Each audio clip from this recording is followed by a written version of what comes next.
9/12/25ರಲ್ಲಿ ಗ್ರಾಮ ಸಭೆ ಇದ್ದು, ಮರಳಿಗ ಗ್ರಾಮ ಸಭೆ. ಈ ಸಭೆಗೆ 30-40 ವರ್ಷದೊಳಗಿನ ಗಂಡು ಮಕ್ಕಳು ಅರ್ಜಿ ಸಲ್ಲಿಸಿದ್ದಾರೆ. ಏನಂತ ಕೊಟ್ಟಿದ್ದಾರೆ ಮೇಡಮ್? ಅವರು ನಮಗೆ ಮಠ ಮಾಡಲು ಜಾಗ ಕೊಡಿಸ್ಕೊಡಿ ಅಂದ್ಬಿಟ್ಟು, ಮದುವೆ ಆಗದೆ ಇರೋಂಥ ಮಕ್ಕಳು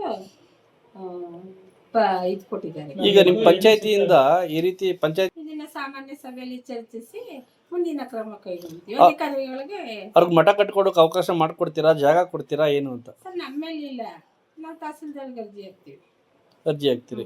ಈ ರೀತಿ ಅರ್ಜಿ ಬಂದಿದೆ ನಿಮಗೆ, ಏನ್ ಅನ್ಸುತ್ತೆ ನಿಮ್ಗೆ ಈ ರೀತಿ ವಿಶೇಷ ಪ್ರಕರಣ? ಸರ್, ಈಗ ಸರ್ವೇ ಸಾಮಾನ್ಯ ಗಂಡು ಮಕ್ಕಳಿಗೆ ಹೆಣ್ಣು ಸಿಗದೆ ಇರೋದು ಕಾಮನ್ ಆಗಿದೆ.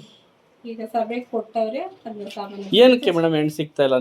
ನಾವೇನ್ ಹೇಳೋದು ಸರ್ ಅದಕ್ಕೆ? ನಿಮ್ಮ ಅನಿಸಿಕೆ? ಈಗ ರೈತರಿಗೆ ಮಕ್ಕಳಿಗೆ ಹೆಣ್ಣು ಕೊಡಲ್ಲ ಅಂತ ಹೇಳ್ತಾ ಇದ್ದಾರೆ.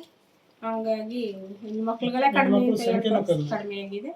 ಅದಕ್ಕೆ ಈ ರೀತಿ ಅರ್ಜಿ ಬಂದಿದೆ ಅಂತೀರಾ? ಹೌದು, ಅರ್ಜಿ ಬಂದಿದೆ. ನಿಮ್ಮ ಹೆಸರು ಮೇಡಮ್? ಸುನೀತಾ ಶ್ರೀನಿವಾಸ್.